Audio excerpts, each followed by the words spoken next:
Must leave up quickly.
Right. Evening all. Welcome back to the Final Whistle for another stream on the channel. Welcome to the Late Night Whistle. Hope everyone's well. We have had some breaking news in the last few moments. James Justin to Leeds United for 10 million quid. I mean, John Rudkin's played a blinder, hasn't he? Rudkinomics. Leicester ran a proper clear out and yeah. Connor Cody's gone. Indeed, he's gone. Hermanson's gone. Casey McAteer, £14 million. James Justin, £10 million. How many more are going to be leaving Leicester City Football Club in the next 8 days of the transfer window? Welcome to the Late Night Whistle. Get involved. Hit the like button as always. Subscribe to the channel if you're new and you haven't subscribed to the Final Whistle. Please get down and do so. It would help me out massively. But yeah. Let's get on to it. Let me get the boys in. Steve, how are we, mate? And my favourite thing just then, mate, was that everyone could hear you because you haven't muted yourself. You just hear you going, right. Oh, sorry. I was kind of trying to upload the fucking Fatawu goal. I forgot to upload it. Yeah, my bad. If anyone heard any bad language, I do apologise, but yeah, we are going to get past the watershed at some point, so... Before we get the other two in, Caleb, how are we? 10 million for Justin, great deal. Evening, Jack, good money. Martin needs backing, yes. Evening, sell. Hello, everyone. We're left with Luke Thomas for F's sake. Well, it's not ideal, but for now. I think we're going to bring in 3 or 4 players by the end of the window for sure. I hope so. Right, let's get the boys in. Dan, Reese, stop what you're doing. Put your arms down. Don't do anything under the table. I wouldn't do, but there we go. Boys, hello. How are we doing? I'm all right. How are we doing? Right, boys, we're going to start with Steve. Before we get on to yesterday's game and look ahead to the Birmingham game. Breaking news. In the last minutes, obviously this would have been 7 minutes from when I read it and posted it, but yeah, Leicester have agreed a £10 million deal for James Justin. The England capped fullback is now having a medical at Ellen Road. We knew that Leeds were interested. They was in advance and Justin got a dead leg at Preston. And yeah, Callum, hello. How are you? Mate. Right, I'm good. Steve. £10 million for James Justin. The deal is now going through. Fantastic. John Rudkin is getting a big clear out to Leicester City in this transfer window. So what's your thoughts on Justin to Leeds United? Yeah, where has he been? Like, what is this, John Rudkin? Has he snorted some coke and he's just like ready to go? Like, what the fuck is this? It's like Wolf on Wall Street, but with John Rudkin instead. Obviously, I'm delighted as long as we can replace him because, you know, you're slowly losing players at a quick rate without actually looking at any links of people coming in. But £10 million for a defender that has had 2 very serious injuries in the past, hasn't looked up to Premier League standard at all in the last couple of seasons he's been there. And, you know, realistically, we gave him the captain's armband for some reason and then sold him a couple of weeks later. But, you know, he's not good enough. He's really not good enough, and 10 million is a steal, genuine. And we had Ipswich pants down for Casey McAteer, and we just had Leeds pants, and then, you know, we've skinned them basically because that is an outstanding deal for Leicester. How much did we spend on him? It was like 5.5, 6 million. 5. We've earned a profit then for about 4.5 million / 4 million. I don't know if Luton have got a sell-on clause, by the way, so we're going to have to sort of specify to see if that is the case. Normally it's about I would have thought that's done because he's re-signed a new contract. I think this is just all. So he has. Isn't it full profit? Isn't it full profit for Leicester now? PSR now we signed a new contract. John Rutke, £52 million, by the way. Look, we shit on him a lot, but you got to give him his dues when he's actually performing. And you know, the last sort of 2 or 3 transfers, you can say, look, hold your hands up, fair play, you've done your job. That's all we can ask you to do, and you've done it. So fair enough. I'm gutted. JJ is gone. Another nail in Leicester's coffin. I wouldn't say that at all.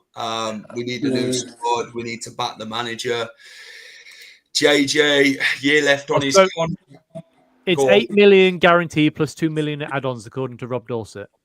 Well, fantastic. Still £10 million. Like McAtee is going to be £50 million. So, yeah.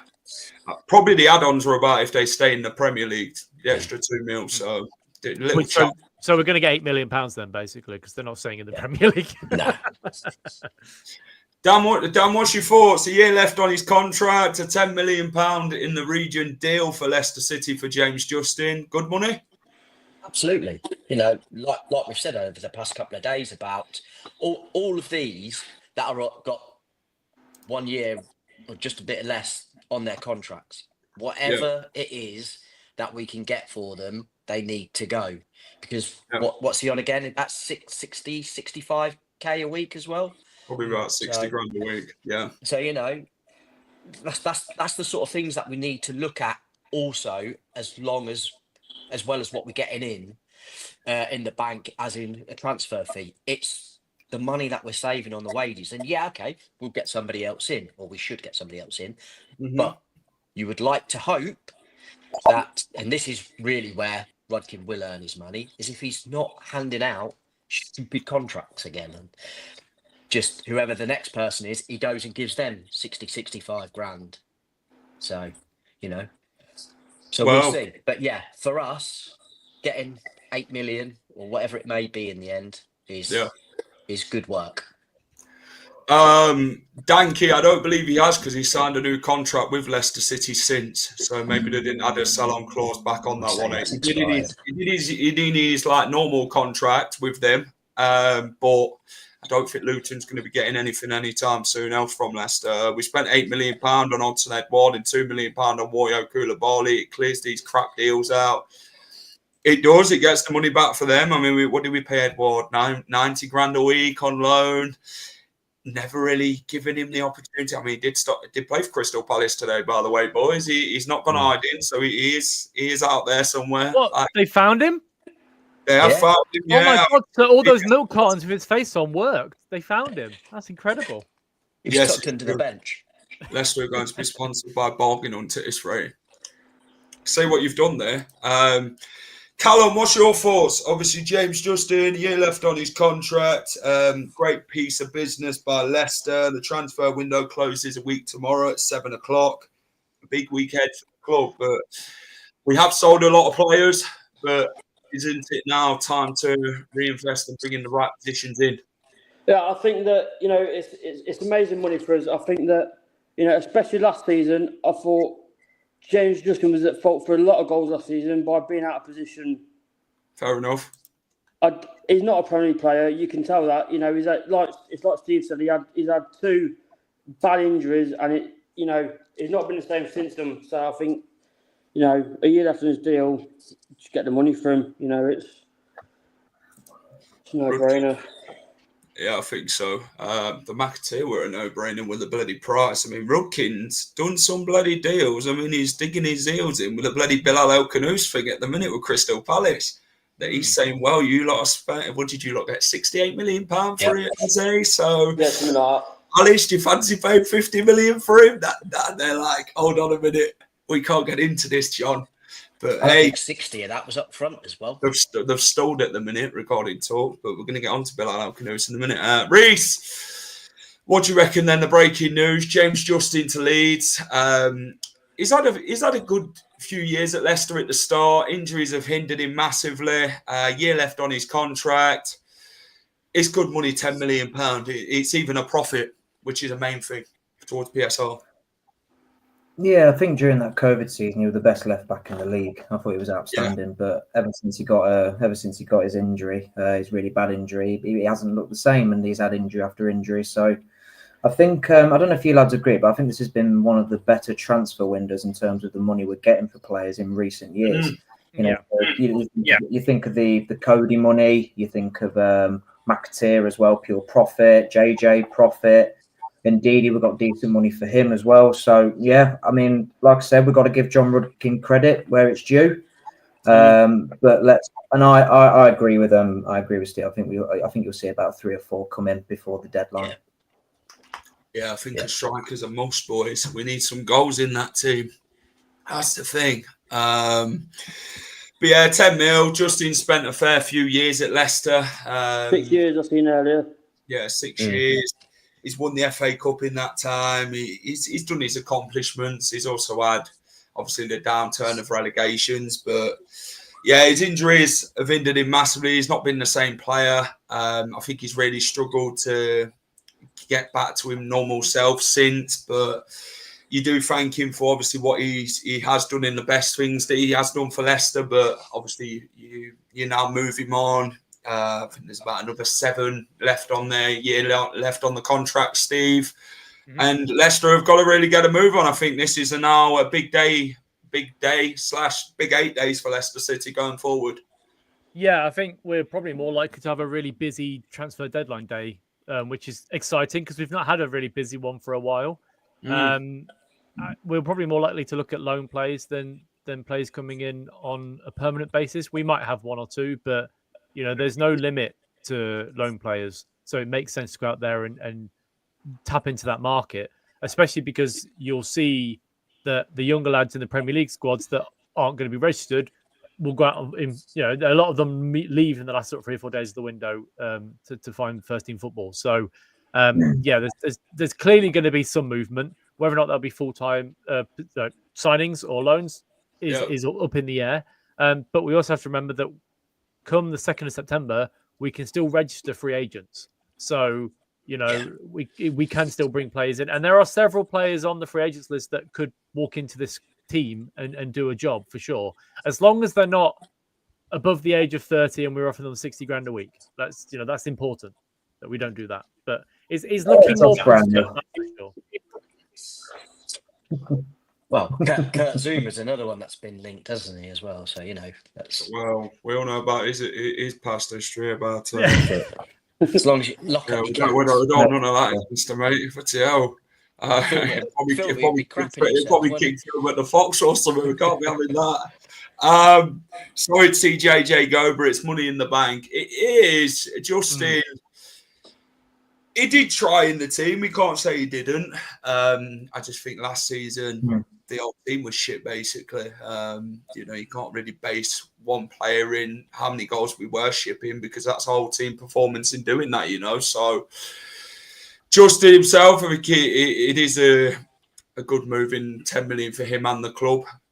So, yeah, I'm quite satisfied with the money. Well done to the club for getting this money. It was reported before to be about £6 million, but then Leeds were like, I'm not quite sure in wanting to pay that after that dead leg injury at Preston. They were sort of like pulling out the deal. Leicester started biting the fingernails, and then it all appears again. So welcome Craig Dawson on a 5-year contract. Yeah, none of that, please. We want to try and be positive about it. It's just as positive as we can. So, Steve, Leicester will now have 4 fullbacks. Well, I say 4, 5 actually. We will have Ricardo, Koulibaly, Olibodi Aluko, Victor Christensen, and Luke Thomas. Do you think Leicester will dip into a market for a fullback? I mean, you've got to hope so on the performance of Luke Thomas at the weekend. You know, and I don't rate Christensen either. He might be other than the obvious 2 in midfield, he is the big weak link in that squad. And you need to bring somebody else in because he's just not good enough to play in that attacking 10 role that he wants his fullbacks to have. So, yeah, I'd like to think so. I think it'll be a loan more than anything, but we've got to make some moves. We've just got to. You know. Dave, have you got a picture of Wout Faes? Is that Wout Faes? Looks like a sweeping brush. Just bloody. James Justin signing for Leeds makes sense. Leeds are bigger all day long. Hey, you know, what is it? One more major trophy than Leicester Leeds? Where's Arthur? Where is he so we can take the piss? Arthur, where are you? What's your thoughts on it, Day regarding signing James Justin? Do you think it's a good move for Leeds? Obviously, you have got Bogle at the minute, haven't you, as your full-back at right-back. So, Birmingham, a massive game on Friday. I think the Leeds hammering yesterday helped the James Justin transfer case. Day, it's not about who's bigger, it's about who got the better deal, and that's Leicester, you'll see.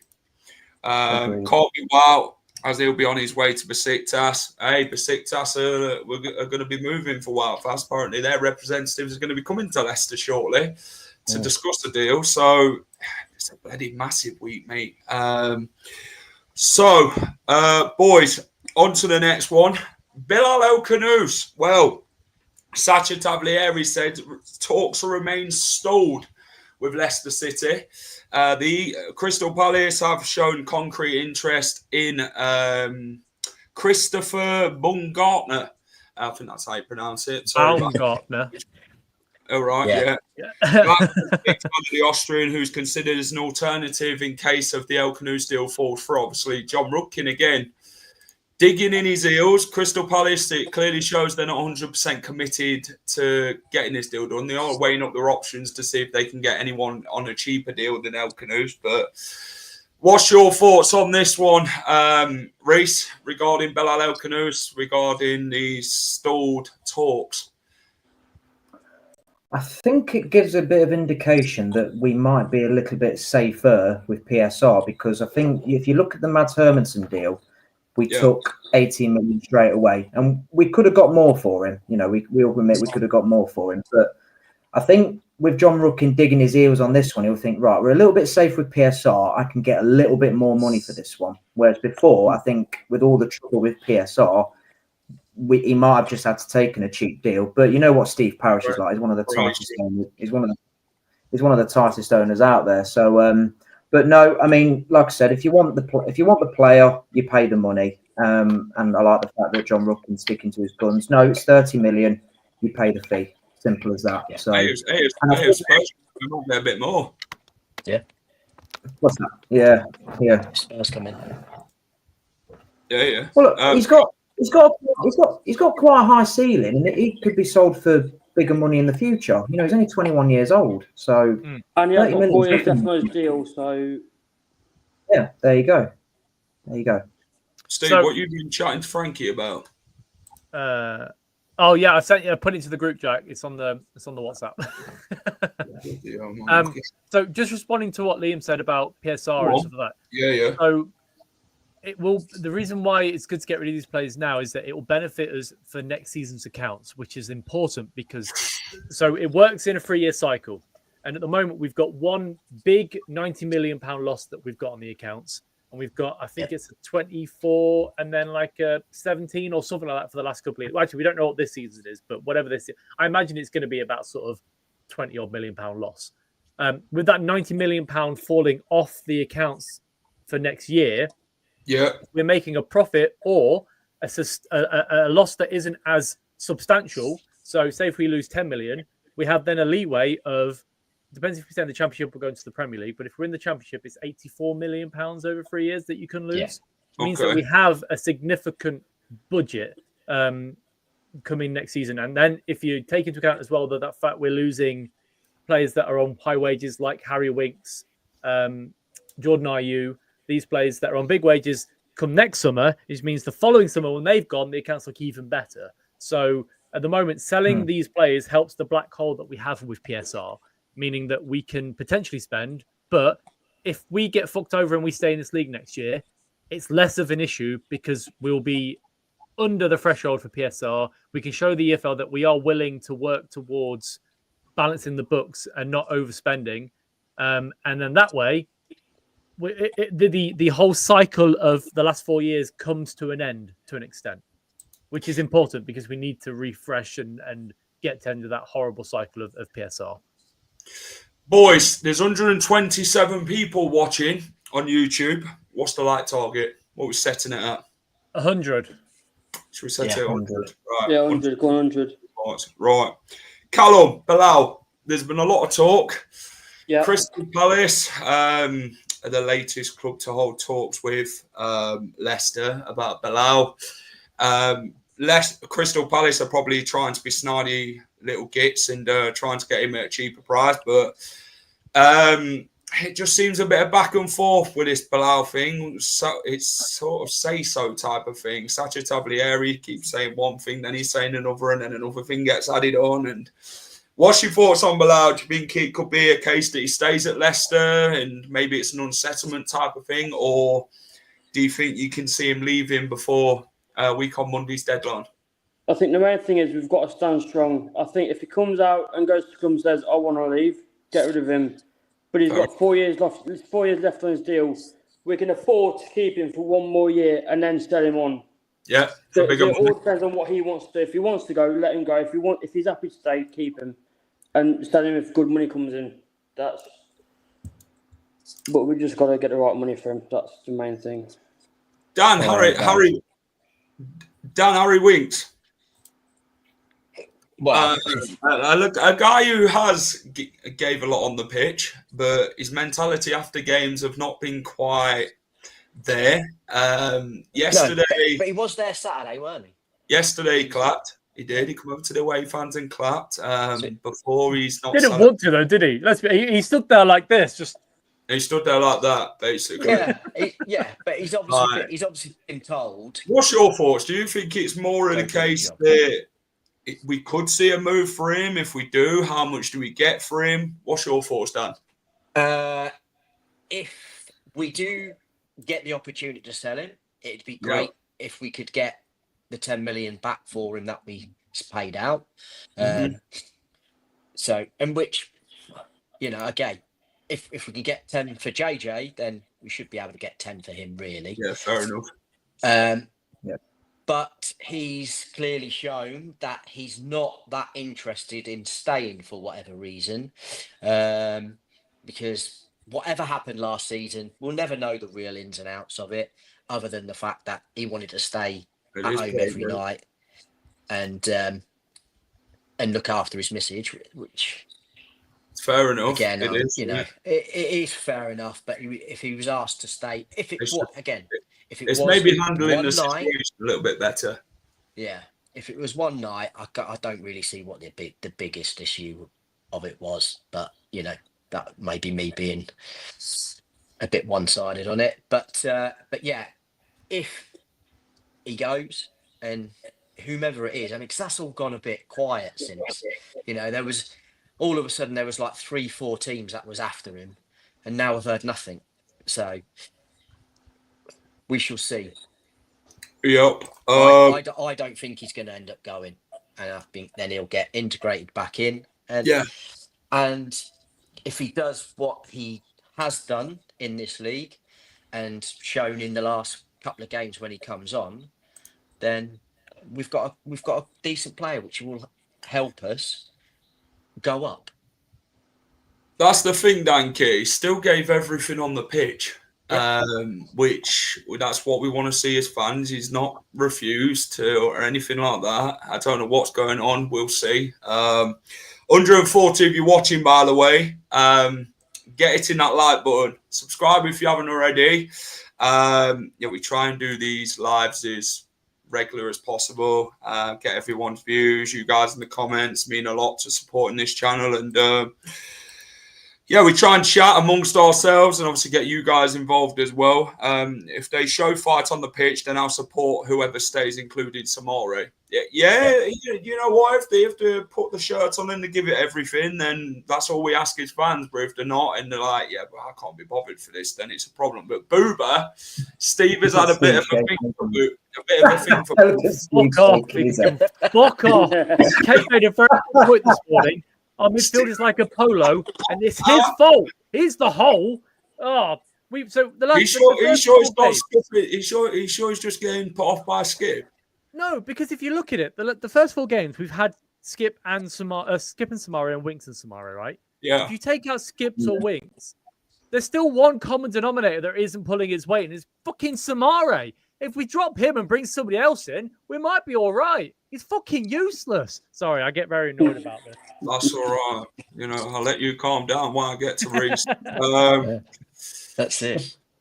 Reece, before we get on to the manager, let's talk about Wout Faes. It was in the Turkish reports today. I have translated it into English. The prominent name for the defender zone is Wout Faes. He's on the short list of Besiktas. Obviously, they've already brought Wilfred Ndidi for £9 million this summer. They seem to want to come and shop at Leicester again, like Chelsea do all of a sudden.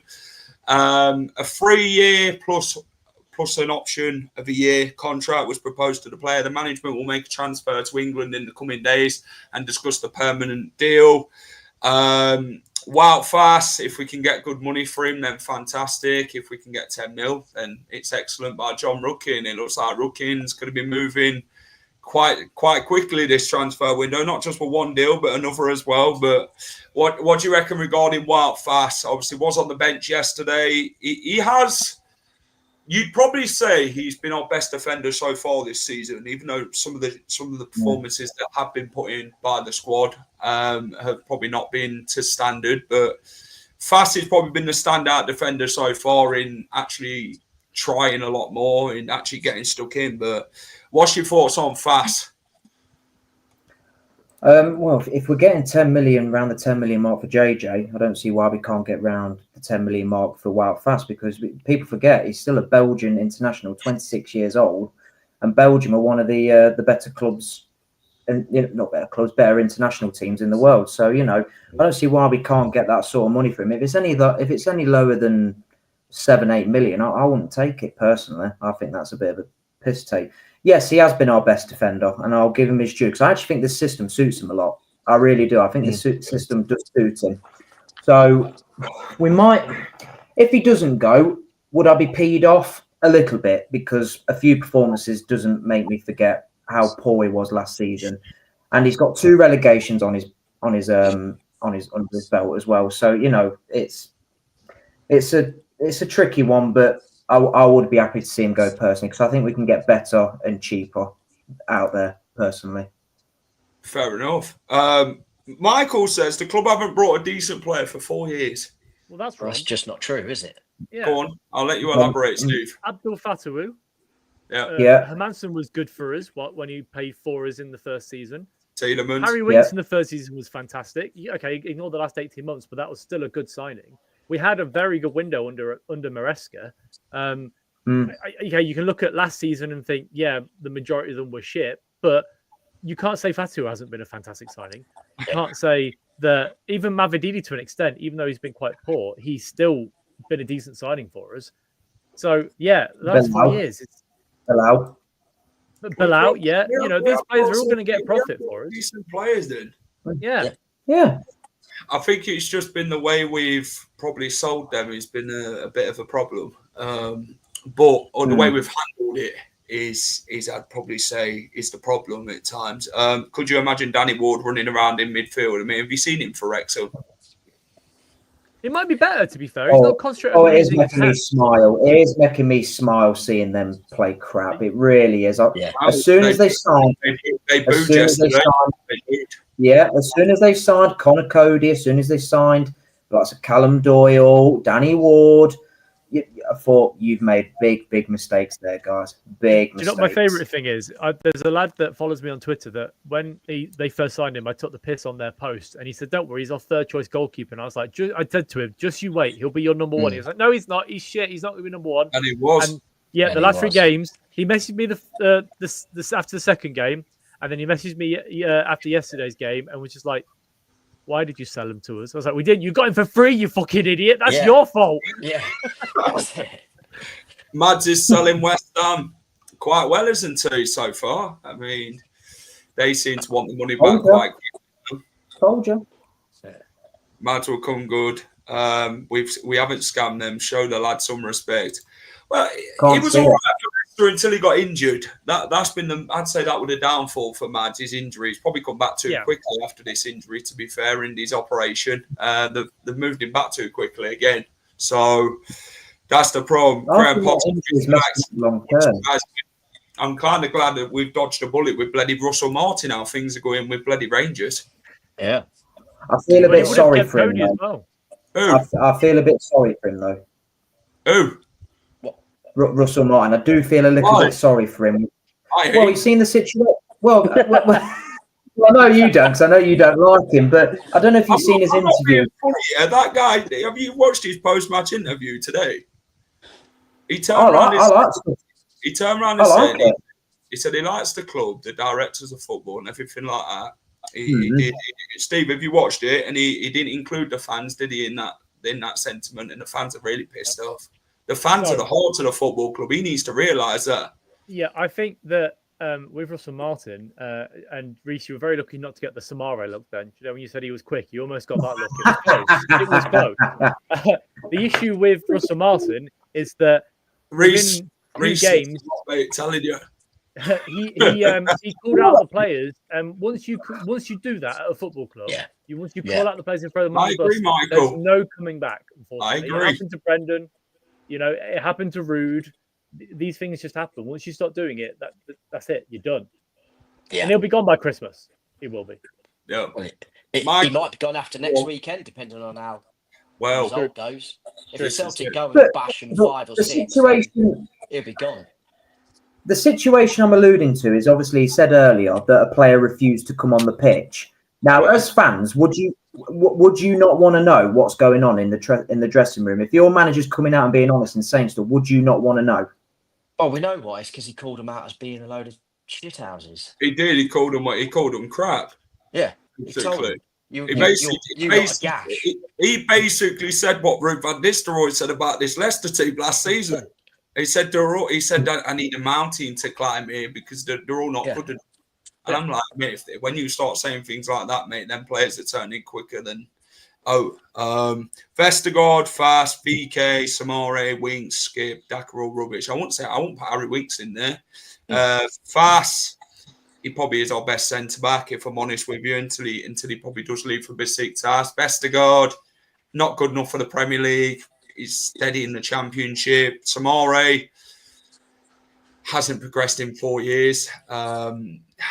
No, he has. He's progressed into an even worse footballer than he was before. I knew that was coming. Someone would think it's regression, but it's not. It's progression for him.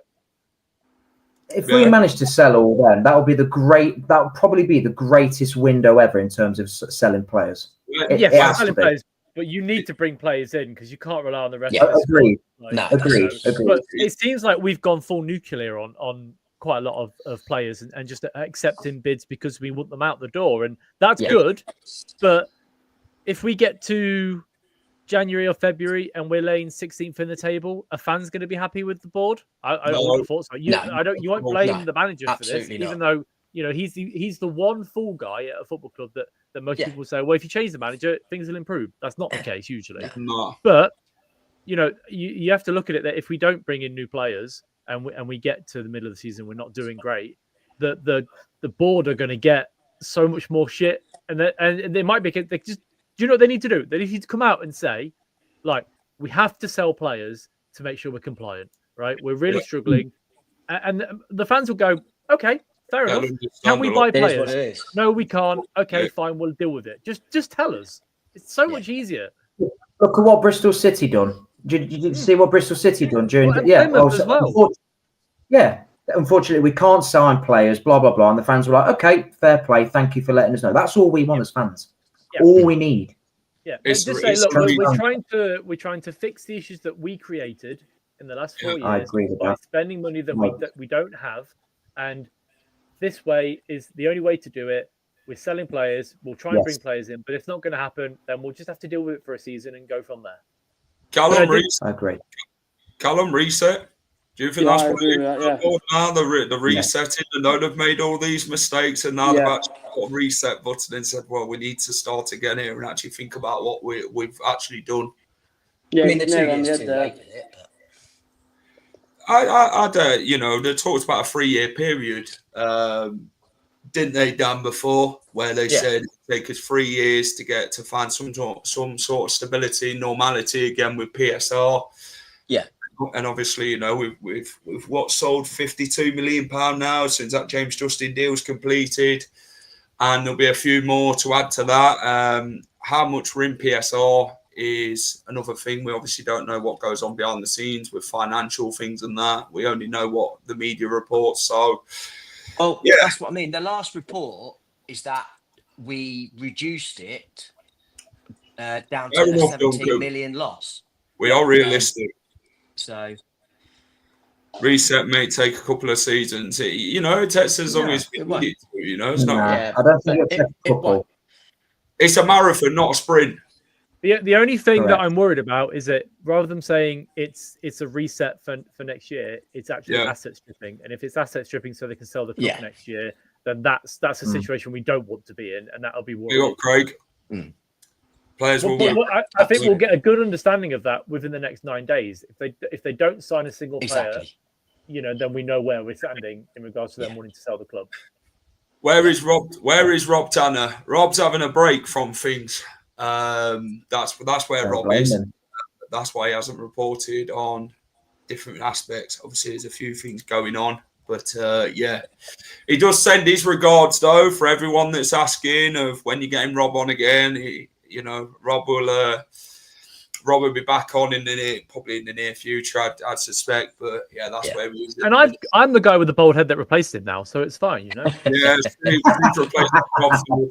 When Rob comes back, Steve's sacked. Yes.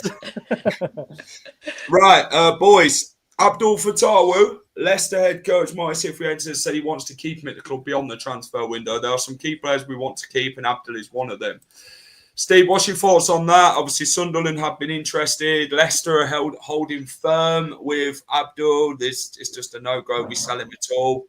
A very key player, and another one with a high ceiling that we're going to get more money for in the future. And he's obviously got still a lot more to develop on. Yeah, so I think that these 2 deals that we've done with Casey and Justin means that Abdul won't be leaving at all. Unless somebody comes in with a seriously stupid offer, and he demands to leave, which I don't think he will. Looking at the statement that he put out, whether or not you agree with it or not, and the fact that you see how he was on the pitch yesterday, he cares. And I think the club say, look, unless you come in with £60 million, he's not leaving. And then I guess if we don't go up next season, he can leave with the well wishes of the club, with the fans as well. He'll have a year after his injury where he's hopefully played well, and we'll get sort of 40-45 million pound for him, if not slightly more. That's good, because we've got to keep some talent that's going to bring people through the door. Because I can't imagine the King Power is going to sell out every week if we don't have Abdul and Monger on the wings. That's without a doubt. Yeah. No.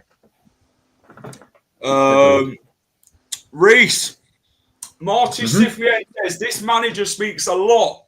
He does, and he speaks the right things. He even talks on social media to the fans. Where were Van Nistelrooy and Steve Cooper when we needed them doing things like this? This guy talks a lot. He talks sense. We like him. We love him. Early on, still early days, but this guy's giving us everything we want to hear, and everything that he's doing is for the right reasons. So Marty says a lot to improve on, but 3 points away from home and a good reaction after the last game, an unbelievable team spirit and togetherness with the fans. That win was for Birch. Happy 80th birthday, by the way. Alan Birch, who celebrated his birthday a few days ago. What's your thoughts on what the managers had to say about the togetherness and that? I love it. I think he's, like I said, he's trying to reconnect the fans with the players and and the club and all together. So I think he's doing a great job so far.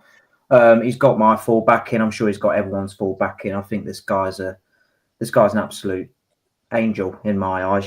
So like I said when we appointed him, I do think it's the perfect appointment for what we need right now, because he gets it. 'Cause he's been a football fan as a Barcelona fan. So he gets it. He understands the emotion. He gets it all. So, and I think it's just really refreshing to see. I can't remember the last time we had a manager that done this. I can't think of one.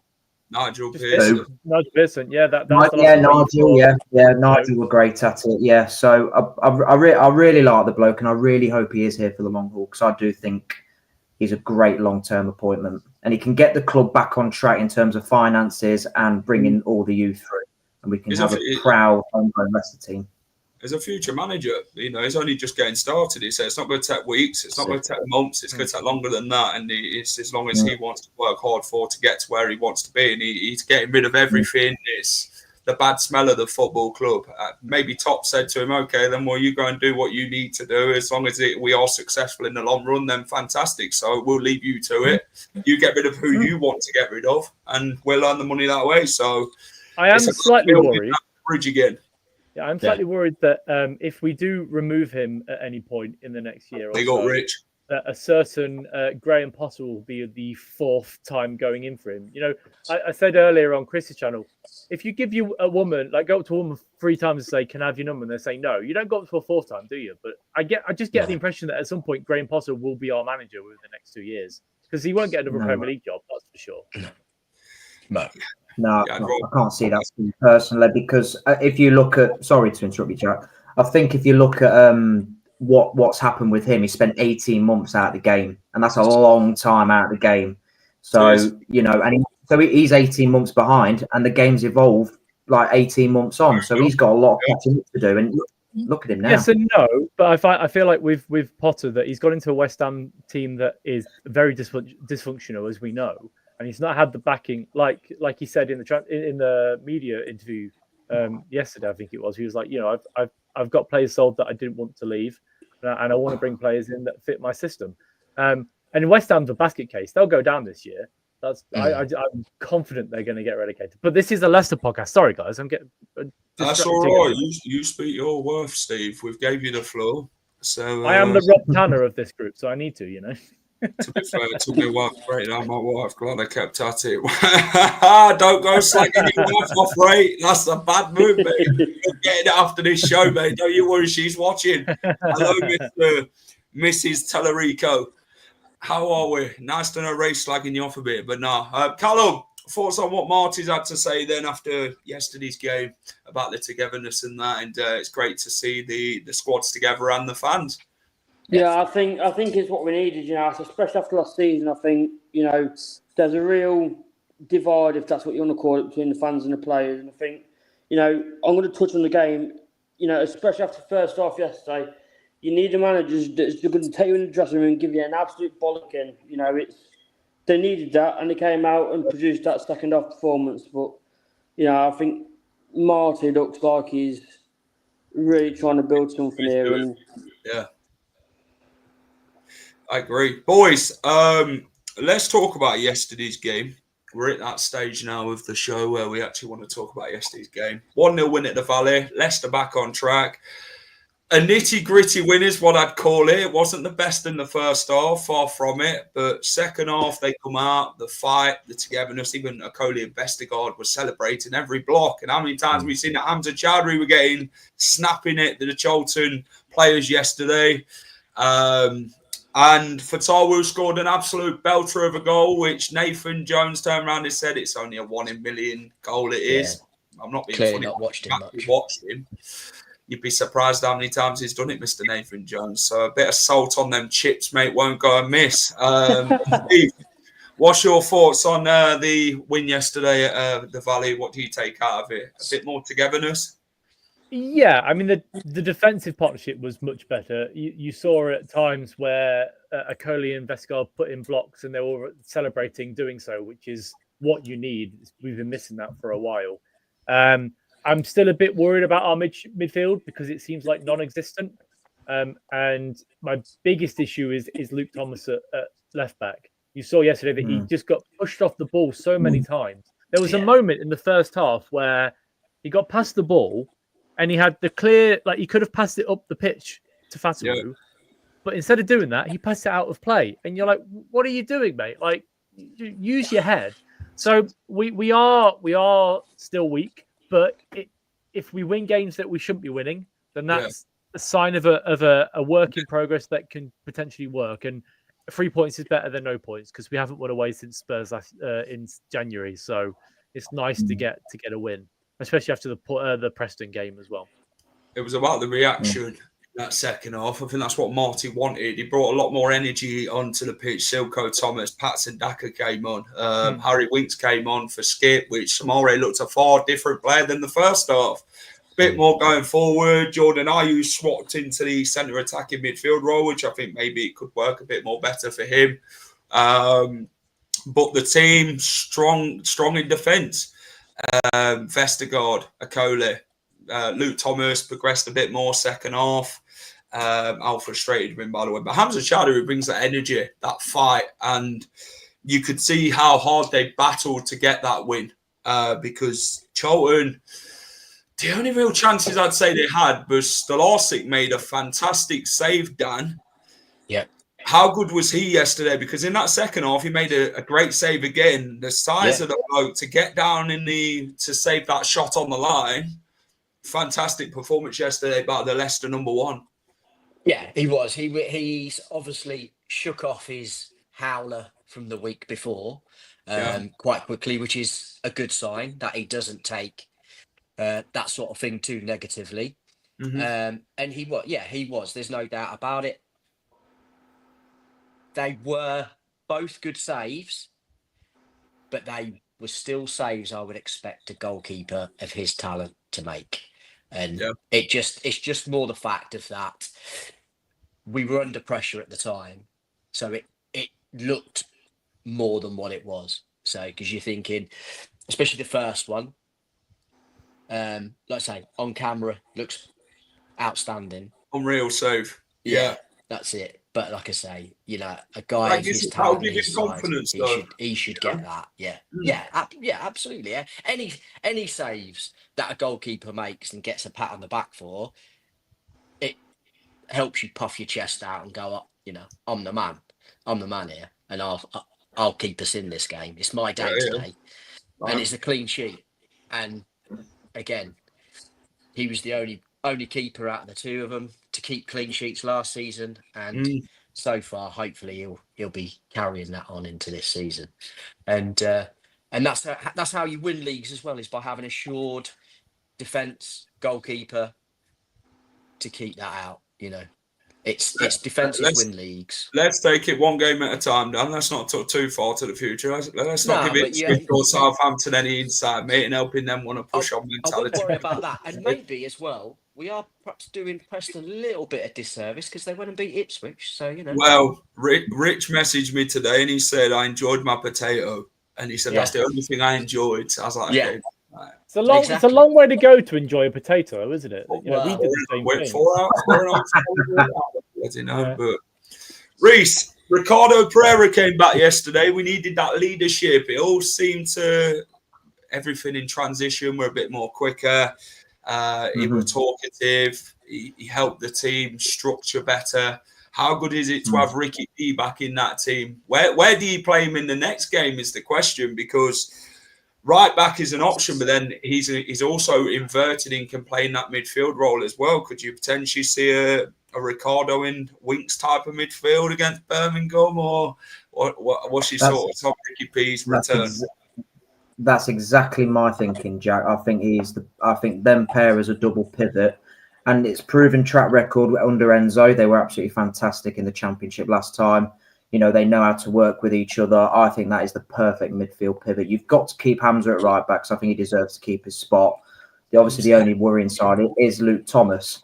But as an advanced fullback, the way Marty plays, I can't see Ricky P doing that. I don't think he's got the legs to do that anymore, and especially with his injury record, it's very high intense to play those high fullback roles. So I would stick him in a double pivot with Winks on Friday. I think that'll be a great partnership. I think they would control that. Very small, though. Yeah, it makes us very small. It does, but you want battlers in that game on Friday night, because that's a big game for Leicester. Birmingham will turn up. They play like Leicester, don't they? They're very much. They don't sit with five at the back. They're very much out at you straight away, and that's how Leicester handle it with the ones to ones. You look at Luke Thomas against Amari Gray on Friday night, and you question yourself: can Luke Thomas step up? Well, he stepped up against bloody Mo Salah in a big game. And that's the Luke Thomas I want to see on Friday night, Dan. That hard-working Luke Thomas who keeps Damari Gray quiet, because that's what we need to do here. So I'm hoping he works hard. Steve, Leicester City are interested in Calvin Stengs. I think that's how you pronounce it anyway. What can you tell me about him? So he's a cam that can play on the right side, which is important because, you know... He's at that or is it he plays for? Feyenoord, I believe. Oh, is it Feyenoord? Yeah. He scored 22 goals and 32 assists in 119 games in the Eredivisie, which is good. But he's 26. He looks like a decent attacking midfielder, which would be the Bilal replacement, obviously. But more importantly, we're getting more links, and that is it's great to see the fact that we're actually doing something behind the scenes, Steve. Yes, exactly. It means that not only is Rudkin doing his job, John Glover's doing his job as well. So Martin Glover. Martin Glover, sorry, fucking hell. Steve, is that your Rob Tanner side coming out? That's your Rob Tanner side coming out. Yeah. I think they've got together in some sort of island and they've sniffed a lot of crack and they've gone, right, let's fucking go. And I mean, crack is in cocaine, not crack is in ass crack. You never know. So. Steve.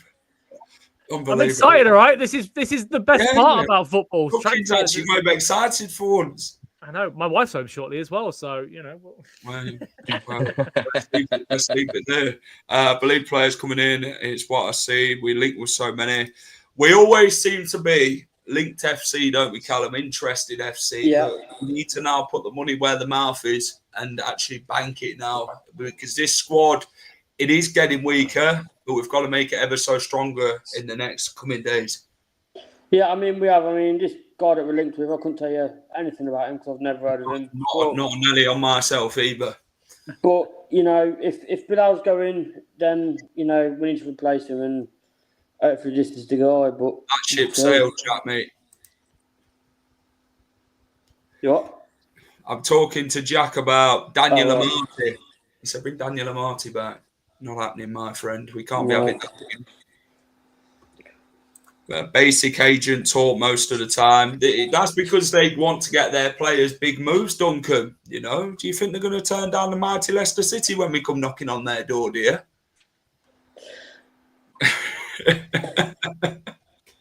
Let's not get too carried away. Bloody hell. What were you saying, Callum? Sorry, I didn't hear what you said. What, Callum?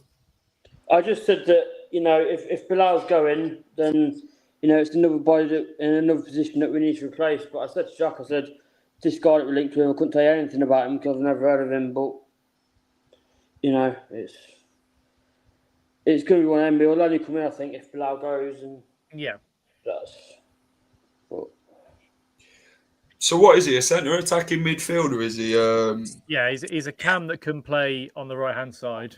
And central midfield as well, which is another important position, so we can drop back. You know, but again, like we're getting linked to players now, which is important because you know there's got to be some smoke going up, so there's got to be fire somewhere. Somebody's rubbing their loins. It's not me. It's not me. Well, it's not me. Promise. Not yet, anyway. Leicester City fans, it's like waiting at the Vatican, isn't it, for that white smoke to come out the chimney. And this minute, absolutely, it's black smoke, and that's what the transfer window feels like, isn't it? There's smoke in the white smoke at the moment, Jack. They're all over it by the sound of it. Surely on this channel we've got to have a deadline day special because I think it's going to be a very busy deadline day for us. I think we should. I think that Monday night we should start early. I think that'd be great. Have like one guest on at a time or something. Yeah, it's going to be a busy week. Very busy week. We need to watch our financial side. We do need to.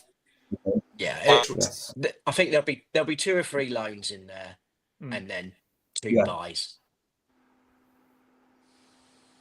Yeah, I think so as well, Dan. That's it. I think we forget we had 4 loans when we under Enzo as well. Abdul was on loan, exactly. Eunice was on loan, Callum Doyle, Cassidy. So, you know, there's nothing wrong with a loan deal. There's nothing wrong with a loan deal. You've got the option to buy and you like him. You've got the option to buy and you like the player and you like the long-term potential you see in him, and then do it. You know, I think loans are great deals, aren't they? Yeah. They're sometimes better than permanent deals. Yeah. Yeah, Jack, he looks like he's seeing a ghost. Yeah, that's it. He's gone, isn't he?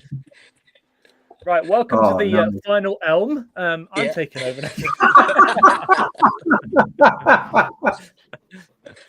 Oh, there he goes. Right. Anyway, right. Hostile takeover, guys. What should we talk about? Exactly.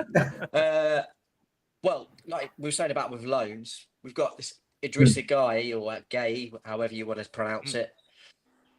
Young lad. Not the Everton one. Not the Everton one. I was confused when it said we were paying 30 million for Idrissa Gueye. I was like, he's 35. What? Yeah, exactly. Yeah, that's it. When I first saw it, I was like, what? I know we need a midfielder, but you know. So he's a very good striker by the look. He's only 18. That's it. He's done well at Metz as well. So if we can get him in on a loan and then pay 13 million next summer, then I'd be all over that because we easily get that money back. 100%. Like I say, he's 18. Realistically, what have you got to lose with that? You know, because they will come good. So yeah, especially over 5 years, and I guess the you know, if he gets to 22, 23, if you make like £2 or £3 million, it's still a profit at that point. So you know that's good. Right, so I'm gonna get big money either. No, that exactly. 18, he won't be on big money, which is you can give him 15 grand, and he'll think that's you know the most money he's ever had in his lifetime. Yeah, and exactly. We'll be like, yeah, that's great because 15 grand a week's nothing to a club of our size. Yeah, exactly.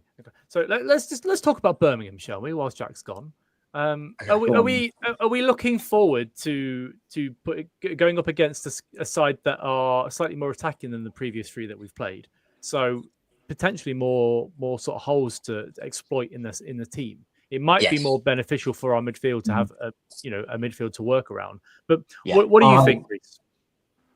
I think personally, because they like to play out from the back. You even seen that against Ipswich. They like to play out from the back. So I think you'll get to see that Marty pressing style a bit more. Because obviously we ain't seen a lot of it because of Charlton, Preston and Sheffield Wednesday. Low table clubs. They'll hoof it long so they don't have to play out from the back against us because they know we'll win the ball off them. So I think you will see that side, which I'm looking forward to. I think it's going to be a basketball scoreline. I really do. I think it'll be a 3-2 sort of game. Yeah, I think it'll be an end-to-end game, and that's going to be entertaining. But I like to think we won't go down a goal pretty early on because that atmosphere will change pretty quickly. Unfortunately, we know how bad the King Power can be when we concede a goal. What about you, Callum? Are you looking forward to Friday's game? Yeah, I think we will work. You know, if we will learn a lot from it. I think, you know, we'll learn where players are at and where players aren't. But like Reece said, I think it'll be an end-to-end game. I think there'll be goals in it. And yeah, it'd be good to see, you know, where the players are. And because I said to Jack, I said to him at the weekend, I said, you know, we are getting results at the minute, but what Marty's got to do is he's got to get the way the players played out of them last season, and then get the way he wants them to play across, and like kind of like get it into them. So we'll see. But yeah, no, I agree. And then Dan, is there anyone in Birmingham that you're looking at and thinking that, you know, shit, we need to watch these guys? Well, I think obviously Stanfield we have to watch. He scored 2 goals already. He done well for him last season, and also the lad who was at Celtic and then has come over to him. Right. Yeah. Laptop fucking frozen, the bloody internet went. Hey, get out of here, Jack. It's the fight now and whistle now. It's the fight now and whistle. Go on, off you go. I heard everything you all said, and then I said, have I frozen? And I just heard Steve say, yeah, it looks like you've seen a ghost. You were brilliant. You were just like... Yeah, then I'd like gone off completely. Yeah, I had to reset my laptop. So we were just talking about Birmingham on Friday, and Dan was telling us who he was looking at and who's going to potentially be a threat for them. Yeah, that's it. But if I'm being truthful, I'm not fussed about them. I'm really not. They've not torn the league up like they claimed they were going to. Yes, they've done well in the first game against Ipswich.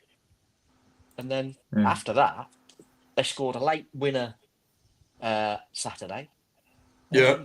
So yeah, Do you know who I linked them one to? For one. Go on. They're a bit like Leeds United, this Birmingham club. Yeah. The arrogance involved in their fan base sometimes, and I know we can be sort of guilty of being quite arrogant ourselves, but Absolutely. like you see how they are, and Yeah, they got the winner against Blackburn in the 97th minute, which is great. You love to celebrate that as a fan, but you know the fact that they think they've come up and they're just going to go straight back up again is, I'll be honest, it pisses me off a little bit. So I hope we actually beat them and we bring them back down to earth. Yeah. We all know Damari Gray's going to score. No, Jack, I told you, No, Damari Gray and Luke Thomas is going to be like two homeless people fighting over a dirty kebab, right? It's not going to happen. They're both terrible. I'll tell you what, Luke Thomas has got to turn into prime Roberto Carlos when he does against Mo Salah on Friday night. Yeah. On Friday night. That's it. Exactly. I reckon Elms told the internet people to turn the internet off so we could take over. No. My dad works for the internet. He's got the box. So I ask him and he turns it off for me. So. Yeah. Pulls the plug on it. They tracked it through your Oliver Skip shirt that Bloody you hell. bought the other day. They tracked it through your card number. Yeah, they wanted the 90 quid what I ain't paid my bill with, and I told them I'd brought a shit player on the back, and they said, "Oh, you can't be having that. You're supposed to be paying us, not bloody Oliver Skip." Go on My then, mum's Jack. got- Sorry. sorry. You Steve, what? go on. No, you go, mate. You go. I was- Carry on. I went round my mum Saturday and she was saying, I see Jack's got to get Oliver Skip on the back. I went, do you follow him? And she went, yeah, I've seen his vote thing. And I was pissing myself. Do you know what's funny, Jack, is that I messaged Locke and said, you need to call out Jack here so he gets his shirt done. So he posted that tweet and I was like, let's go. And then like 10 minutes later, you were down the King Power. It's like, we did it. Oh, so you was behind it. I was behind it. Yeah. Pushing the ante, unbelievable. I think we're slacking now, innit? Before it's too. Now we've heard the verdict.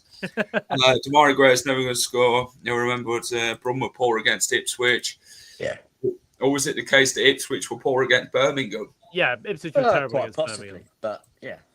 But again, it was the They're first game of the poor season so at far. Birmingham. So they were always going to turn up. Yeah. Right. Let's have a look what Marty said about the youth then. Is a talent. Well, I'll tell you, we'll talk about that one first, actually. He's a talented player, still young, so perhaps all speculation there's around him this week. I felt it was best for him and the team to take him out of the spotlight.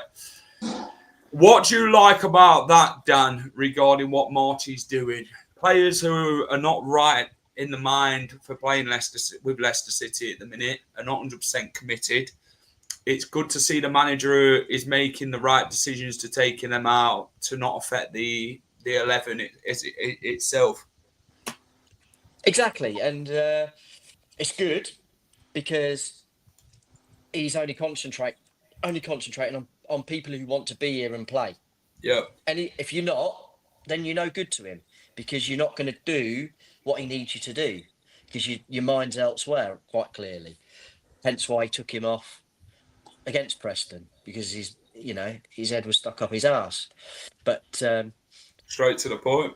If he sticks by it, that's it. If he sticks by it and he's good, then it's what we need. We need somebody to tell these guys to check their egos at the door. Otherwise, you're not even crossing the line. So you need to do what I need you to do, and you need to go out there and you perform. If you do that, then you're good. If not, you're a waste of time because you're only going to make me look an idiot. And that showed obviously against Preston. Marty quite clearly didn't like that, and him being, not so much challenged, but sort of being called out as not being good enough. And it's like, no, I ain't having anybody make me look a fool. So see you later. Got no time for you. And it's about time somebody stood up and done that. And as opposed to keep wheeling them out, hoping that they'll perform one day and get us something. So it's all I good. agree. Steve, what's your thoughts on Marty taking these players out the firing line? The players that are very much not on it. Yeah, it's good. It's about time, as everyone else says, it's about time we had a manager that went, okay, you're not in the right headspace to play. We're not going to play you because it's we can't afford to have you not putting in 100%. and you could see that on against Preston that he wasn't in the right headspace. And I think you should do that with any player that we don't know is going to be at the club going forward. If there's chat behind the scenes of these people leaving, like Harry Winks, the problem with Winks is that whenever he comes on, he does actually put in the effort. Still, he's not somebody that sort of shies back. And same with Faes, but they are experienced professionals, aren't they? So that you can understand why they're still in the squad. But a young lad that has his head turned, it makes no sense to play him because it's a detrimental effect on the rest of the team.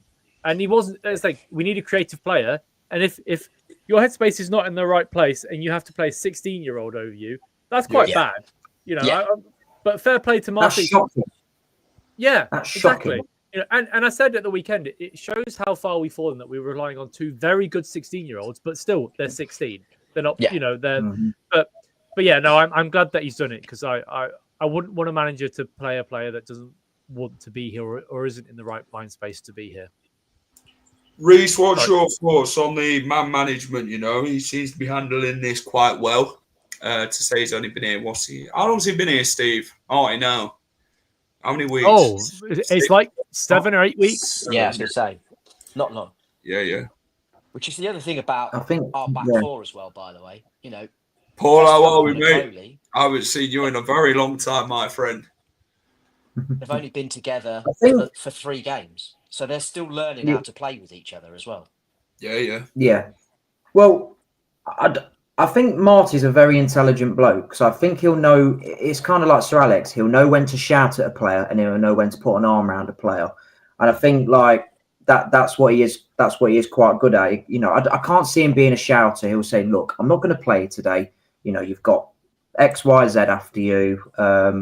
You know, and stuff like that." And I think you can see that. All right, the team's not functioning the way he wants it at the moment. It's not playing to its full potential in terms of his system. But you can see they are fighting for him on that pitch, and you've seen it on Saturday. They were fighting, and you know that's detriment to him. So, yeah, I'm loving his man management skills at the minute. I also like the fact that when, like with the Wout Faes incident, like he went and had a chat with him and said that's not good enough. Don't do that again, and he hasn't. You know, so the players must respect him as the manager, where they understand that like there might be shit in the past that is there, but. There's water under the bridge, but whatever. You're a professional and go and do your job. Don't antagonize the fan base when we're trying to produce and promote positivity. Yeah, I agree. It has been reported also by Rob Dorset that James Justin had demanded a higher fee if the contract were longer. So could have got a lot more. Callum, Marty. What's been your sort of thing on his man management and our players? Obviously, Bilal has been taken out of the spotlight to not affect things from yesterday. James Justin wasn't in there because of obviously going to Leeds. Mavididi has got an injury. He has been suspected a muscle injury. But what's been your thoughts on how he's handled things regarding the squad? Obviously, he's brought a lot of youth through regarding Monga, Olabode, Aluko. He's also brought in Louis Page, who seems to be flourishing under Marty. What's been your thoughts? Yeah, I think that, you can see clearly that he's made it clear to the players that if you want to be here, then play to the best of your ability. If you don't want to be here, then say. Like, it's fine. Just if you don't want to be here, say. And I think, leaving Bilal out yesterday was the right thing to do because first off at Preston, you could tell he weren't up for it, Yeah. And I think that, if he's not going to be the best, be the best he can be, I think, taking him out and getting a result, which is what you got to do. It's, and bringing Page in that in. Well, he's not really got anyone else that he can play, has he? But yeah, I'm impressed with him so far. He's got to be sticks with it. Like, you got to feel the Vamos love, haven't you, Callum? Yeah. But that's the thing. Overall, he's done all right with the squad. Needs to bin Vestergaard as well, though, and can't keep playing Skip and Samare together. Fair shout. Obviously, Ben Nelson is another centre back we can put there. Skipping Samare, yeah, they clearly can't play together. We've put them twice together now over the 2 games of the games that we have played. But Reece, what's been your thoughts on the whole youth development thing of what Marty's done? I think it's been great. Like I said, it's we've seen another example of it on the weekend. Silko Thomas, I thought he was good when he come on. I thought he was he was really, really good as well. So no, I'm really liking it. I think it's the first time in my lifetime that I've seen so much youth being trusted and backed by a manager to say, right, you're good enough. You're going to come on the pitch today. Louis Page, you're 17, but you are good enough. Monga, you are good enough. It's so refreshing to see. And like I said, this is our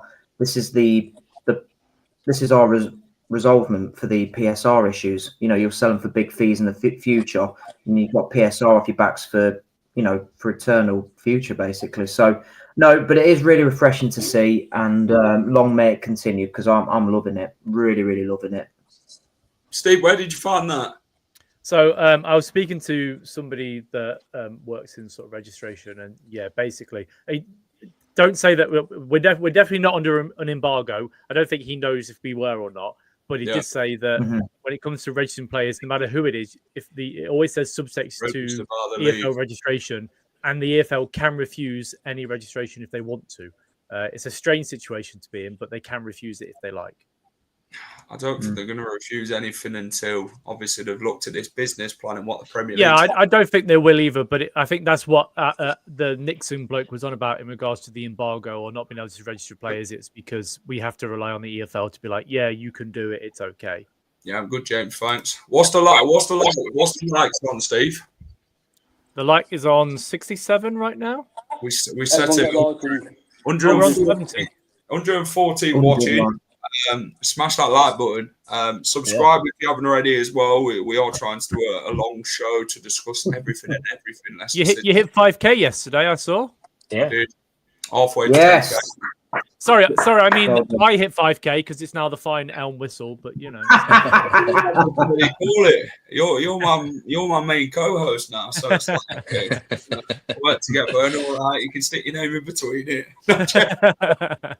Doing a smashing job, Jack. Keep it up, mate. I appreciate it. It's all done naturally, isn't it? This work goes in. Obviously, you guys make the effort as well to come on and make this channel what it is. So I appreciate you guys for coming in every show and everyone in the comments and that. Even Clibbo, who's not here today, but he passes on his regards, I'm sure. Yeah, he's tonight. You need to look at it this way, guys. Jack has to afford to pay for his Oliver Skip shirt. So, come on, guys, give a like. Share it with your friends. That's it. Get the money back somehow. Fucking hell. I've even got my daughter on tonight. She's on holiday with her mum, and she's watching tonight and liked it. So she's only 9. We've had a frozen picture tonight from me. So yeah, I've seen Rudkin was making business at Seagrave, and he's actually come out and actually started doing things. So that's why I was shocked. He pulled the bloody internet on me, really. He said, "Stop talking about me." Steve's getting excited, so I was like, "Okay, all right, internet back on. I need it." Latest in the Leeds press is Barry obviously lives in Leeds. You know, somebody close to Leeds United. So he's saying that the deal's booked for 10 a.m. The medical tomorrow for Justin. Fee is agreed £10 million. That's from Barry, who knows his good mate who does things for Leeds. So giving Marty 2 years full support. Liked and subscribed. Tal, mate, appreciate it as always, brother. Vestergaard was decent. I don't get all the Vestergaard hate. He starts a lot of attacks off from the back. The final whistle is boss. Someone called me the Leicester final boss the other day with my bloody haircut. Someone called me bloody Connor Cody, man. Final boss on a video game. Final whistle boss. No, don't get any ideas. We don't want no stickers getting printed about. You can have James Justin, though. Maybe we might see Alves, Braybrook, Golding starting before too long. Steve, I want to touch on you with Alves. Mm-hmm. What do you reckon regarding that? Do you reckon we could go out on loan maybe? You don't seem to be featuring at all. I think that will most likely be the case because I just don't think he's at the quality or the level that he needs to be to get ahead of who we've got. And if we're looking at replacing Bilal with a new signing, then clearly he's just not good enough. And which I was worried about. Obviously he had a very bad injury and he's come back and he did okay at Cardiff, but he didn't really sort of pull up any trees. But yeah, a loan move would do well. Like getting him out on loan for 6 months, bring him back in January, see how he is then. But right now, he's just not good enough. Well, the fact that Silko came on ahead of him in pre-season, Alves had been playing out on that left-hand side. Yeah. So I think that tells enough, doesn't it? And he was awful at Huddersfield. Like I barely noticed him at all until he went off. I was like, "Shit, was he actually playing?" Because I didn't notice that's it. He was absolutely forgot. Like Skip Saturday, you forgot he was there. No, I didn't. I saw his bald spot the whole entire game. I was watching that spot. The sun was reflecting on it. You think about it. Silko Thomas has had a full year of playing professional football. I think was it Wigan? He was at. Was it Wigan? Yeah, Wigan last season. Though, which is a bit. And Will Alves has only had 6 months. He only played 6 months. So it makes sense for him to go out and get another 6 months and bring him back in January because more players might leave in January because forget we've got another January transfer window coming up. So players like Winks or whoever might leave then. You might bring him back. Yeah. Right, boys. The big question is, how have we managed to get 22 million for James Justin and Casey McAteer? I can tell you exactly how. It's not even 22, is it? 24 million actually. So what happened was John Rudkin put on a sexy dress and some new lingerie that he bought from King Power Duty Free, and sort of walked up to the people doing the negotiations and did a little striptease for him, and that's how he got it. An extra 4 million for both of them. Fucking hell, what do you want? Let's get rid of him quick. Yeah. And then when they realised he was out the door and it was already gone, so masterclass, yeah. I think there's a bit of English tax there as well. Yeah, there definitely is for Casey for sure, and JJ also for Leeds. Yeah, international appearances help with that sort of thing. Yeah. Steve, Stings. I know I froze when I was actually talking about the bloke. I think that's where we got off to with him. Does he fit the system? What's his actual? Well, that's probably why. I probably thought we had to find somebody.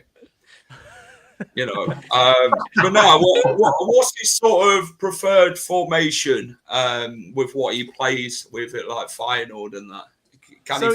It's similar to what we play right now. To be fair, he plays in that sort of number 10 role behind the striker, which is what we've always preferred. And I don't. The last sort of 4 or 5 managers have all played in the same sort of formation, and it's at some point you've got to change away from that, I'm guessing. But if he works in that formation, then great, you can slot him straight back in. He is a decent goal scoring, attacking midfielder. He scored goals, he's assisted goals, which is good. And look, he's 26. He's not the youngest, but it doesn't matter. There's still sell on value there if you offer 3 or 4 years. Exactly. And I can't imagine he's going to cost more than sort of £4 or £5 million, to be honest. I don't know what transfer market's got him as. Really? You don't think? No, because you have to remember he's playing at Feyenoord in the Eredivisie, which financially, it's not the most watched league in the world, and there's not a lot of money floating around in football nowadays. I was talking earlier about Metz and Ligue 1. The problem with Ligue 1 is that their TV deal just doesn't cut it compared to a Premier League club. Yeah, it collapsed last year, and now they've taken it in-house now, which means that they're licensing it off to different streaming platforms and whatever. Yeah. But £13 million is a lot of money in Ligue 1, for a club to bring in. That will cover their budget for 6 months quite easily.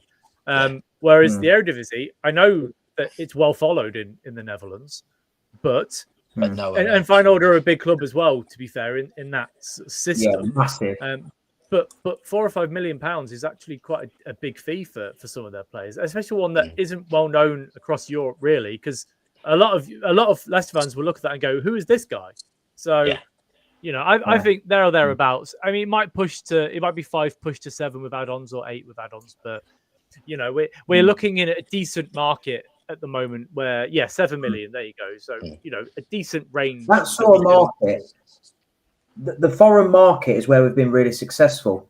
Like, look, Fofana, Riyadh, Kante, all these sort of players. That's where we've been really we've gone in the English market. We've done shit. So the foreign market's always the way forward. It's low price. It's low risk. If it doesn't work, then you can get rid of him for the same money you bought him in. So it's low risk. So I put in Lox's chat earlier on. I was looking at a couple of potential wingers that can play cam as well. And there's an American guy called Yao who plays for, I think it was Go Ahead Eagles. I'm not quite sure. But he's an American international that is a decent winger that's set up, a fair amount of goals and is quite quick. Somebody that we should be looking at in that sort of market where it costs you £3 or £4 million. And if it doesn't work, then we send to MLS for the same sort of money, And there are a lot of good players you can find around Europe that will fit in this championship team really well. Yeah. Yeah. Agreed. That's it. Hot on. Bloody hell, the amount I think Jamie Vardy could be going to Celtic, maybe. Yeah, I wouldn't be surprised. Brendan Rodgers, he likes him, and Casper's there as well. He's been chucking his toys out of the pram anyway. It's got goals in the Scottish League, though. I mean, I'd score goals in the Scottish League. Yeah. It's not hard. Yeah. Maybe your bold head would get a few Eddie goals in the Scottish League. League. Being top four in that division, 100%. Loads of players go in to balance PSR books. What do we need in them? That's a good question, Ty. What do we reckon, Callum? What do you think we need in with selling these players? Obviously, we look a lot weaker. If you had to look at positioning now, where do you think we need in? A striker is a must. Yeah. I think a winger. You can I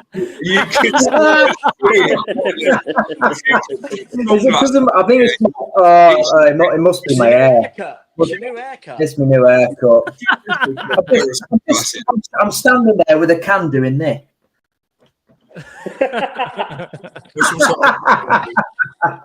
Brilliant comment. Fair play.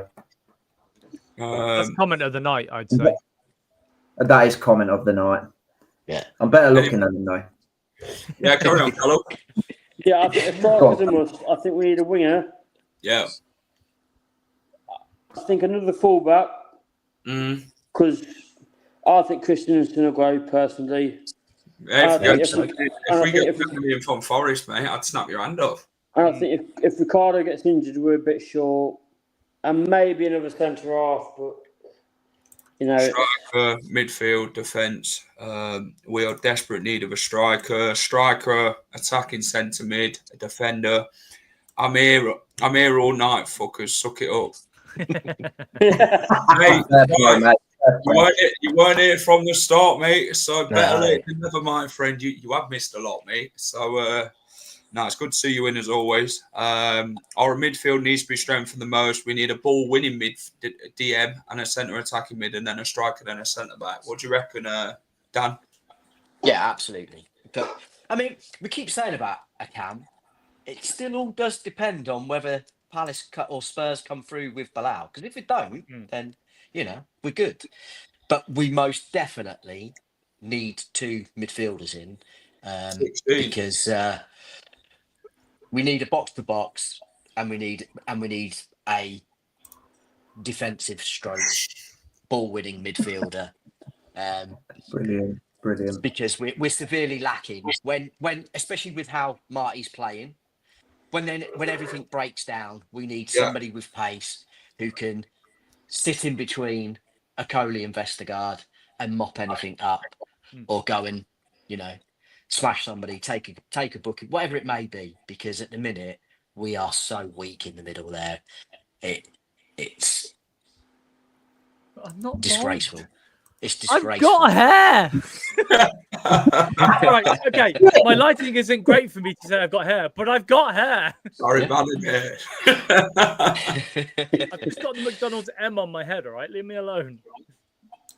Steve, what do you think? So it really depends on who else leaves. I think we do need a new left back for sure. That yes. We're desperate. We're calling out for it.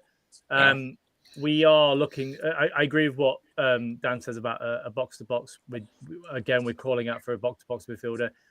I'm a bit sad that NDD left, really, because I think he could fit this role perfectly.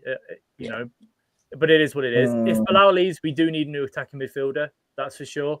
I'm okay with the wingers we've got. Yeah, we're stacked. Yeah, you look at the right side. If Abdul gets injured, as much as we are, agree. Sort of, you know, we've got Doesn't everybody? Decordova Reed, but actually he's a decent winger at this level. Not about that one. The effort in, you know, which is what you need really, and then you've got the younger lads as well. So I think if we don't sign anybody, it's a crying shame. But if we sign a striker, that is because that means that we can drop RU back if needs be, which means that's covered. I think that's his best place to be anyway. He can't play at the top there. No, he can't. We end up with no one in the box, and then exactly, because he likes to drop back into that position. You know, there's no like pinnacle part of the team that we need to hit. So you need to have a striker that's going to sit on the last defender, a bit like Vardy, but you know, a bit more technical. You can get hold of the ball and lay it off, but that can actually finish. Because saw in the last minute with Daka at the weekend when we put the ball into the box and he swung his leg out, he kicked it somehow, but it still missed the goal completely. And you're like, for fuck's sake. So, in honesty, a left back, a central midfielder, a cam if Bilal leaves, and a striker. But I agree. It's Leicester. It's not Christmas, is it? You know, we're it's like we're waiting for the coal, but we might get some. Might get a PS5 in the stocking. We're not sure. That's it. We're not bringing him back to the club even for 90 grand a week. No. Not a chance. But Oxford says Scott Twine, he would be a good signing for Leicester, but he'd be too expensive. I don't think he'd leave Bristol.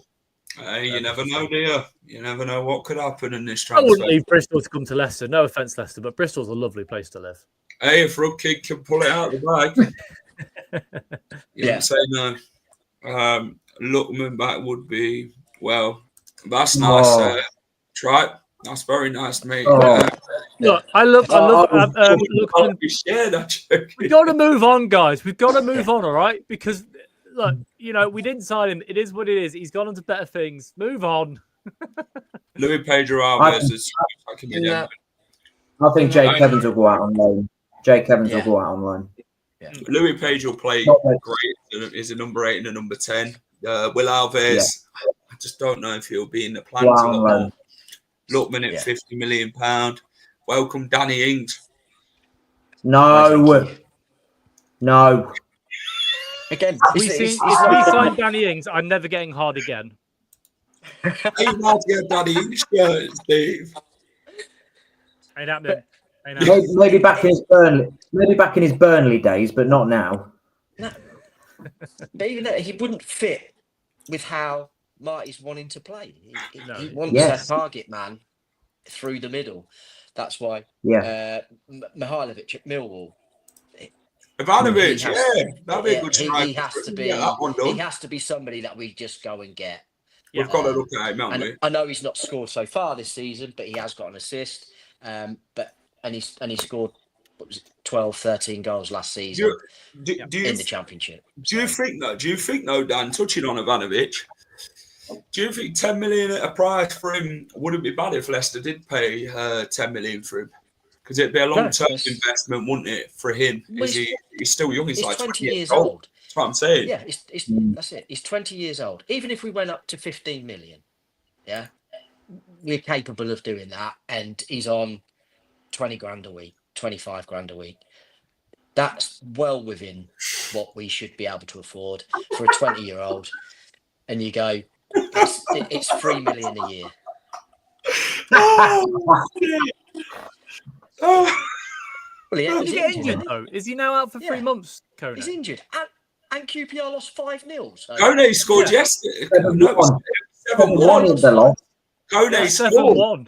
Yeah, we lost 7-1. That was you for the rest of the game.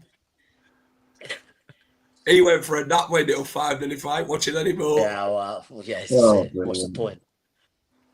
Macaulay Langstaff from Millwall was at County and got an unreal record of goals, and that's been decent for Millwall. Calvin Steng's being linked.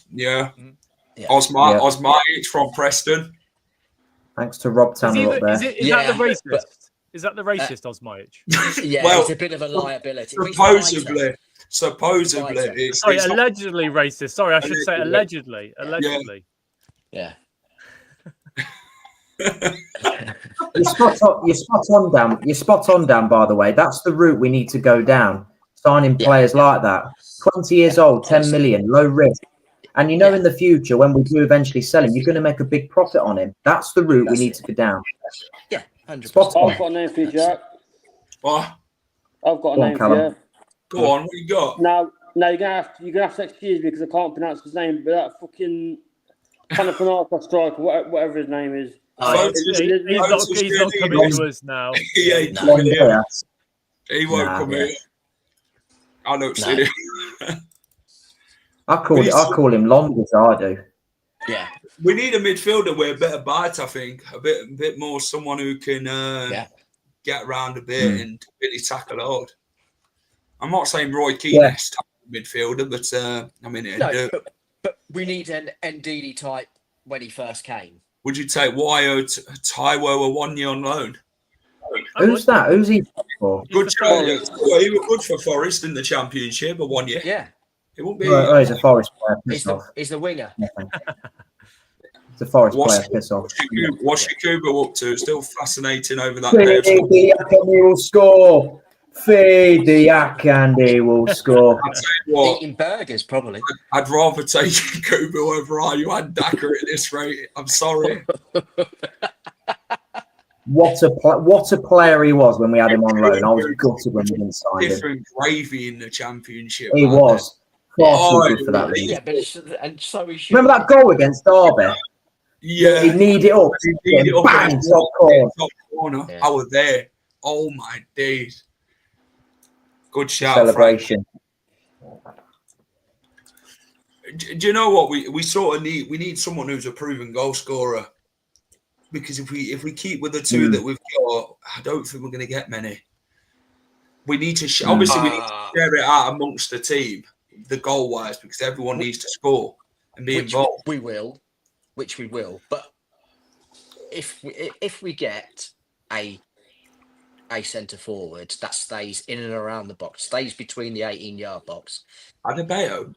He's the guy at Luton, but he's injured. Yeah, so he's out. Well, that's no good then. Keep all them away from him. Keep them away from the club. The injury-prone players. Tom Cannon were injured. You know, he had a back injury carrying that £8 million price tag we paid for him. Exactly. Right. Can I ban Buzz for saying the B word? What? No, not Bam. Oh, Ban him for saying the B word. No, Time out. Yeah, Buzz, we're not having that, mate. Yeah. Boys, let's reminisce of that Abdul Fatawu winner at Charlton away, shall we? Let's go and have a look at it. What, the 35-yarder? Yeah. Well, supposedly 30 yards according to the 1 in a million. Yeah, the 1 in a million strike. Here we go.